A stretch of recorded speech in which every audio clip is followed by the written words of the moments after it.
A camera teaches you how to see without a camera. I think it teaches you patience. I actually enjoyed my job, And I went back and I'm like, can I not? I don't know. I was just so conflicted, and next thing I know is I'm shooting his wedding. And more than that, I think when I gave them the pictures and the kind of reaction I got was just something else. Like, the family reaching out, the couple reaching out to me and saying like, they're so beautiful, and I was like, really? That the thought that really, you think I did a great job?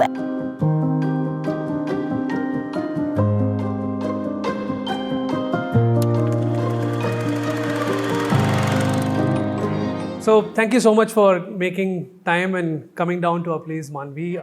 Thank you, Jiyang. Lovely having you over, and congratulations on baby Dhwani, and congratulations on your other baby finishing 6 years, 1+1 Studio. Thank you. So how has it been? The first question that sort of runs in my mind is, how have you been able to manage running a successful wedding photography studio after becoming a mom, or in the process of and post becoming a mom? How was that? How did you manage this whole thing?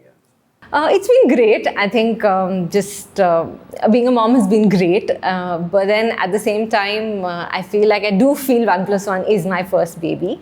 I think the last 6 years have been amazing in terms of seeing it grow from where it all started to where it is today. But being a mom, of course, has put things in perspective for me. You do have to make time for everything in life, whether it's the career or whether it's your family or whether it's your child now.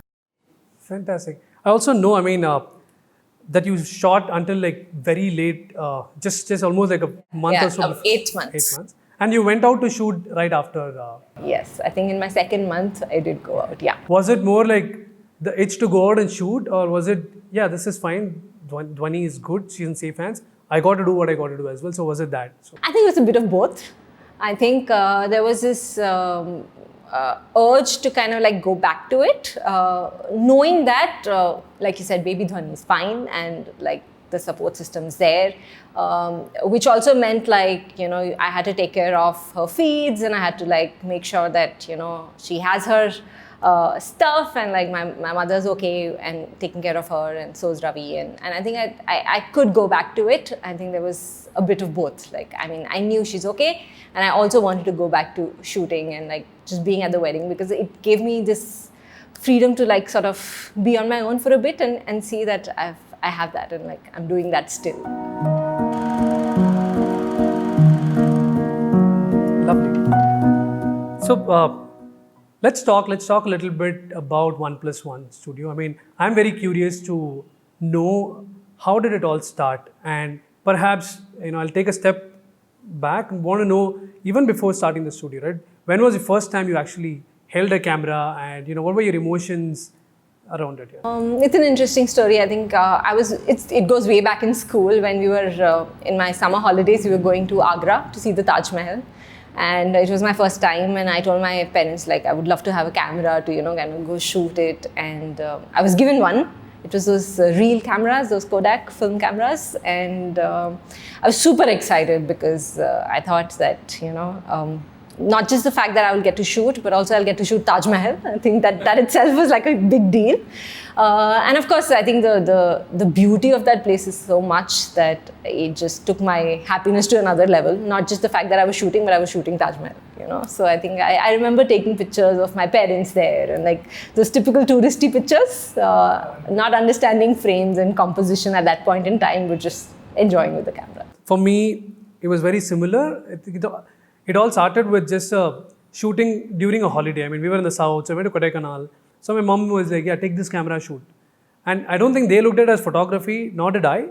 But I think it was more the fascination. Absolutely. That we have as kids with a new device that could actually produce images, right? So I think that excitement. So I totally resonate with that. And so when did you realize that, okay, there is this real love, for photography, love for camera, and love to make images and memories. So when did that realization happen? So I think that was after I graduated and I got my first job is when I actually bought like a proper camera. And that's when I started doing a lot of street photography, a lot of travel photography. I started taking portraits of my colleagues in my workspace. And I just realized that I used to love, shooting. I mean, just anything. It was not specifically one kind over the other. But I think just the fact that like it gave me happiness to just shoot and like just freeze the moment, so to say. I think, and post that, my job involved a lot of travel when I was in my marketing job, and hence I got to see a lot and I got to shoot a lot. So I think that it just came in with the job while I was traveling, and at one point I was like, I wanted to carry my camera everywhere, and that's when I realized that I kind of really like it. So, see, for all photographers, I mean, at least the ones I've seen and the ones I've spoken to, who have gone through this journey of being going through regular education, having a corporate job, and then making the transition to pursuing photography or anything creative for that matter, right? There's always a tipping point. There's always this moment of eureka or moment of realizing your calling, then say, yeah, I've been going everywhere with my camera, but hey, you know what? I think I should do this dedicatedly. I should drop everything that I'm doing and then just do this. So when was such a moment for you, and and what was that? I think for me it was slightly different. Like I said, because of my marketing job, I used to travel a lot, and one of my colleagues was traveling with me to Kochi, and the Fort Kochi is so beautiful, and we were just on this walk, and I was just taking pictures there, and he happened to be around, and I think he was just getting married 5-6 months later than that. And he just called me one day and he says that, you know what, Manvi, I think you're going to be shooting my wedding. Wow. I said, hello, like, wedding? Like, I've never shot a wedding. And he says, no, I think that, your photography is great. I've seen what you do and how you look at things. And I think you do a fantastic job at my wedding. And this is way back in 2014. And I'm like, in fact, he's talking to me in 2013 to be shooting a wedding in 2014, and I said that I don't think I'm ready for it, and it's such a big day, it's such a special day, and I don't think I can do this. And I don't think there was a scope of a conversation there. He just probably just said, you're doing it, and I went back and I'm like, can I not? I don't know. I was just so conflicted, and next thing I know is I'm shooting his wedding. Wow, okay. And this is when you were at work. I mean, I was still working. I still had a job, and I was basically attending his wedding, come shooting his wedding. And this was in Rohtak, Haryana, where who would have thought my first wedding would be there, right? So it was a lot of fun. The fact that you're at a very happy place, and having a camera around when you're in such a happy environment gave me such a thrill, like I totally enjoyed it. Of course, it helped that it was a colleague and they were almost like a family.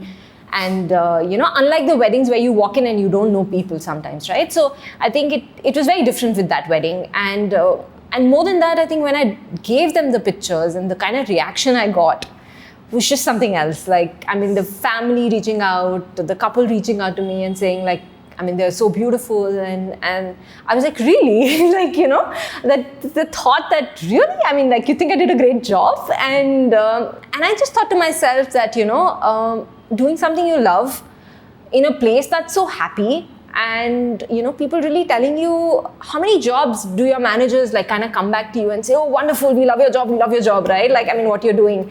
Sorry, not love your job. But what I mean is that the managers don't really come and tell you like you're doing a great job every now and then, right? Like, so I think this is great, and I thought about it, and it wasn't that moment. I think from then on, I think I took my 6 months to quit my job. But I did shoot a few weddings on the way to just see and explore this. So it was not really like a sudden moment, but I just kind of like went in that direction. Amazing. And but I think I always say the earliest people who come and ask you to do something that sort of defines the next few years in your life, I think to me they're like angels. So maybe this was your angel. Remember. Absolutely. The same story with us, right? I was doing photography, and then there was this friend who was like, can you do a short video? And I had no idea, just like the same, right? Video, sure, okay, let's try. And I think that sort of always, you take that as a learning opportunity, and then, But I keep saying that I'm always indebted to these early 2-3 people who sort of asked me to do it.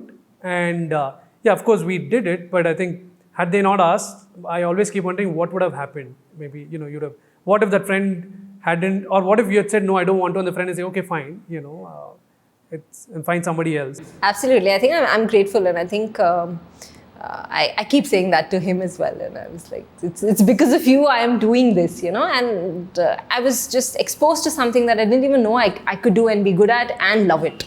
Lovely. And you did have fun from the excitement I see in your face. It's like you're super, it was an exciting shoot, it was fun. But were you also nervous, and it was a wedding, it's being your first shoot, was it something that you were how did you prep for it first of all? I was very nervous. I was nervous from the sole reason I was nervous was because I didn't want to mess it up. I think nobody deserves that for their wedding day, right? Like nobody deserves to have like not good images of their wedding, right? So I definitely was nervous, and I think to combat that, my husband Ravi said, I'll come along. We both were amateur photographers at that time, and he said, I'll come along, and he did support me there as well, and he did shoot the wedding with me. So I just wanted a backup, because just in case I miss a shot or something that's important and we don't capture, I think that kind of really, so that was my way of making sure that, there's no compromising there in terms of, at least we'll have a backup, if not great, at least a backup. So what has being a photographer taught you? I mean, if you were to look back today. It's a very interesting question. So I think being a photographer has taught me multiple things, and if I can say maybe threefold, I think it's taught me a lot of personal skills, for example, it's made me a lot patient. I think it teaches you patience. I think you, especially in wedding photography, a lot of things are not in your control. You just have to go with the flow, and I think you just got to be patient, and you just got to be like, okay, let's just see, and also the fact that sometimes you don't get to do what you want to do creatively in weddings. Like you have to wait it out. You have to wait for the right moment, wait for the right time. Maybe the couples need to be comfortable with what your idea is and things like that. So I think in general, wedding photography has taught me a lot of patience. And in general, photography teaches you a lot of perseverance, right? You want to get that shot, you try everything, you try the lighting, you try the shot, and then you keep at it, and then you try that, you kind of get good at it, and you get the shot that you want, right? So I think that's another skill. I think the other thing that probably not settling, it may be a cliche, but not settling for good, you always want to be better. Because I feel if you're just good, then you just may lose out in life, especially in a creative field. Like good is not good enough, right? So I think that's something that it's taught. And I think in terms of, say, business, I think it's because now I'm running like a full-fledged wedding photography company where I have employees in, it's taught me how to, of course, there's a lot of creative and fun aspect that is there, but there's a lot of back-end finances, dealing with people's skill, how to get the business, and all of that. I think there's a lot that photography's taught me in the last 6 years. So I think there's been many things that it has kind of taught me, and of course it's taught me to see things differently. They say that a camera teaches you how to see without a camera. Interesting. Right? It's kind of taught me how to see things where, I think you're also more in the moment. You observe things a lot. Absolutely. You interestingly mentioned building a team and, managing teams and finances and everything, right? So why don't you tell me about your experience of hiring your first team member or the early team members? Guys who've been with you. So one, how did you go about identifying, saying, yeah, I think it's a time now to get somebody on board to join me on this journey? Two, how did you go about it? And fond memories from then. I think when I started, I was just, a candid photographer who's like an add-on to an existing photography team that a wedding couple or a family had, So I was just going for the creative perspectives, and that's how it all started. But I think moving forward with that, I felt like, the weddings got bigger. The number of people and even the venues, right? Like sometimes we shoot weddings where there are multiple things happening in multiple places and I physically cannot be everywhere, right? So I think it just took its natural course where it felt like I need somebody else to be joining and shooting with me. And I think that's where the need came to hire the first person, and they've been since then. We've been like at it, and we started with photography, and then we moved on to videography.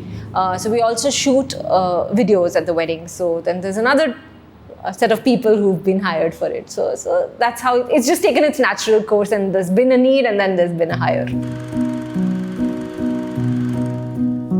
Okay, Manvi, I remember meeting you.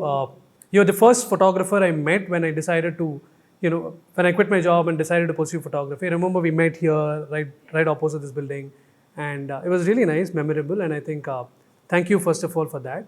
And so yes, if today someone were to come to you, but very specifically saying, I want to become a wedding photographer, what would you say? What would your words be? So I think my question would be, why do you want to be a wedding photographer? Right? Like if the idea is that, you like photography and you really like weddings, because trust me, wedding photography is not easy. It is long hours. It's also stressful where, you're working for someone's special day and you just can't lose data, you can't lose moments, you really need to be, on your toes. So while it may look like a fun thing, it can be very, very hard. So if you're prepared for it and if you're ready to take that up, and I think it's very rewarding, it's fun. It's a very, very fun thing to do. So if your heart is in the right place and the reason that you want to do wedding photography is that, you love photography, you love weddings, and hence you want to take this up, I think it's great.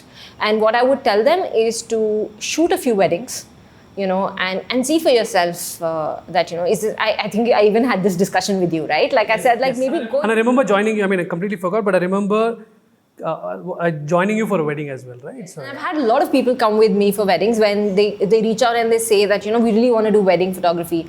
Even before I hire somebody, I said, just come for a wedding, just see if that's something that interests you. I think that from the outside and from the inside, it's very different. So shooting a wedding will put things in perspective in terms of if this is what you want to do. And if that is what you want to do, I think it's great, I think.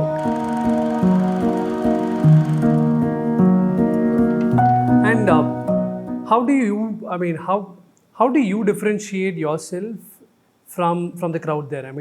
I know your work speaks for itself, and there is a lot of freshness in your work, and I generally associate that with the fact that you didn't come with a wedding photography baggage of having worked with somebody. So you started afresh, the whole conversation that we had saying, your friend. So you brought a new perspective. So your weddings stand out. But in general, right, it's a crowded space. There's so many wedding photographers this industry has sort of gone through its boom in the last 5-6 years perhaps, right? So how do you differentiate? What makes you different? I think it's like I said, right? Like the couple is probably going to only attend 50% of their wedding is what I truly believe, right? So I think when you shoot the pictures or when you shoot the wedding, when they see those pictures, do they truly believe that this is all that happened and I have it all in front of me, right? I think we aspire that we give them those moments. We aspire that they should have a true representation of the story unfolding. Like it's basically how. So when we shoot, we have. It's not about just the details, but they've spent so much time and energy coordinating with the planners or for the decor or their dresses, and there's just so much that's gone behind the scenes, right? Does that translate onto the pictures they have, which is all they have? After the wedding's over, it's all in the pictures and the videos that they have after the wedding, right? So we really strive to give them those pictures and videos the way they would want to see or cherish, right? So I think there's a lot of effort that we put into really documenting the true moments, really the ones which matter, and like you said, I didn't have a baggage. I didn't even see wedding photographers work up until like some 20-30 weddings of mine, like I was just going with the flow, and I was just shooting what I connected with, right? And what I felt was, for example, when you're shooting, when there's an important moment, I wouldn't stop at just that photo. I would just wait for the next moment. Like, what happens after that moment? Is the mom going to the bride and hugging her? Are they just smiling? Are they crying? Like, it's not just the tali moment where it defines the wedding ceremony, right? Like, what happens after that, right? Or for example, if the same moment is the tali moment or the Mangal Sutra moment that I'm talking about, is the picture only about the couple there? What are parents doing at that point in time, right? So how do you bring in those perspectives? And if you are true to showing them, this is what happened, I think they appreciate your work. And I think that's what's constantly kept us going. And hence we've not really looked at people and said, let's copy this style or let's copy that work. Or, I think we've been very true to what we believe in. And when I say we, I mean, like, now that I have a team, I think we all kind of stand by that. We all kind of believe in the same thing. And we feel that if you continue to give pictures that kind of strike a chord, I think they would just appreciate that. And I think that's what we stick to. And even being a girl, I think the small example of even editing pictures, right? Like, how much energy goes into picking the color of your dress, right? And imagine that red lehenga or pink lehenga becoming a red or an orange in the edit, right? So that much detailing of how we edit it, or how fresh it looks, how natural it looks. Will it look nice 20-30 years down the line? Will it look how it looked? Right? So if you put the right emphasis on those things, I think it just keeps you going. And I think that's been we've obviously grown as photographers. Our frames, compositions have obviously become better now than what it was 6 years back. But I think the core has always been that, are we just giving them true emotions and showing them those emotions and those moments as they were, and not orchestrating it or just telling them, look here, just do this, and not really disturbing anything that's happening. Let's go back 6 years in time. If not photography, what would Manvi be doing? I think I actually enjoyed my job, It was nice. It was also about like traveling, doing marketing, meeting people, and being an engineer. I kind of really liked it. It was just that when I saw that this could be a possible option, I obviously jumped onto it. But I don't know, maybe something else I would have jumped onto something else creative. But at this point, it was not like I was just bugged with my job or I just wanted to quit, right? Like, I kind of enjoyed that. So I don't know. I'm not too sure. But I do see myself eventually doing something creative, because I think that's just me. Like, I just constantly want to do something in that field, or like just being creative, just doing something that makes me happy. I've been following you on Instagram and on social media, right? I did see that you started a new journey towards embroidery, and I believe the pandemic had something to do with it, probably. And I know there is a little bit of background also to why you would have started. So tell me a little bit about it. Yeah, I think the pandemic kind of hit us all really hard, right? Like, the weddings were the first thing to get affected. Like, we had all our weddings postponed, and, we didn't have any work, so to say, in terms of shooting. Of course, we had a back-end editing work and all of that, which we did, but I think we couldn't go out. And I was really looking forward to this time, because now that Dhwani was old enough, and I was like, I'm going to go back to shooting. And I was looking forward to 2020 being the year where, I bounce back and we look at 1+1 with even fresher eyes and things like that. And but then because that was put on hold, I wanted to do something that, kind of like kept me going. Of course, I didn't want to do something in photography, because I thought that this would be a great chance for me to do something else. Right, because I think, of course, I love photography, but I think where would you get so much time and space to try something new? And I thought this was an opportunity to even like take my mind off from the fact that we were not shooting, and from the fact that being a new mother can get to you sometimes, you know. So I was like, I wanted some time off. So I started doing half an hour, 40 minutes of embroidery. And why embroidery is because that's something I learned in school. It was interesting, and my mother used to run a boutique, and I've always been fascinated by making my own clothes, and you know, a little bit into fashion and design. And I just thought maybe I could pick this skill up and I could do something for Dhwani's dress, or you know, make something on my dresses, where I started thinking, you know, that maybe I should learn. So the whole journey was very interesting, because I bought these hoops of 3 inches, which are like really small ones. And I thought if I could complete one piece every day, you know, spend like half an hour, 40 minutes, and learn a stitch or two, which is like a new stitch every day, it'd be great. So, and then I started putting it up on Instagram, thinking that, okay, that was also motivating me to put more or do more. You know, that's how it all started. And it's been amazing. I've done over 50 hoops by now. Wow. And then I started obviously taking up bigger projects and learning more and making more, made Dhwani's dresses and did some embroidery on that. And you've also done workshops now. Yeah, like I think it's because I think it's the thing with the social media, right? Like, I mean, people reach out to you and say, you know, where do I source this? How do I do this? And can you teach us? Can you guide us? Which video to watch? While I learned everything online, and of course my mom helped me a little bit, I felt like I had done so much research in the last 2 months that I could just put it together. There's nothing that's not available online, right? But I think just to make like a little capsule or a workshop for them, and my idea of the workshop was not to just tell them what to do, but I kind of made a little starter kit for them, and you know, I sent them out the hoop, everything they needed to do. I couriered it out to their address. Wow. And I know that part. yeah, so I mean, my workshop was more about creating a piece together. So there was a hoop, there's fabric, the threads, everything comes to you. We do a Zoom class of 2 hours and we make it together. Lovely. And you still do these workshops regularly? I'm doing that every alternate weekend. So that brings me to the last question. I do understand you and your team have slowly started wedding photography again now, with weddings slowly opening up. So what next? What is it that we can look forward to from Manvi or from Team 1+1? I think currently the fact that we're completing 6 years of 1+1 Studio, we wanted to do a little celebration, and in that regard, there's a collaboration I'm doing with my best friend and one of the most talented singer and composer, whose name is funnily enough also Manvi. She's Manvi Gupta. So we're coming up with the original track.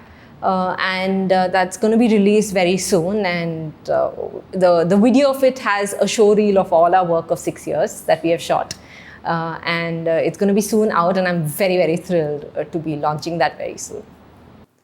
Fantastic, and good luck on the launch, and I look forward to hearing and also watching the show reel of the last 6 years. I'm sure it's going to be fun. And yep, thank you so much for taking time and being here and having this conversation. It was fun. It was a great catch up. It's been a long time since we've met also. Thank you again for having me here. Sorry if I was a pain. No, it's fine. I don't know. Sorry.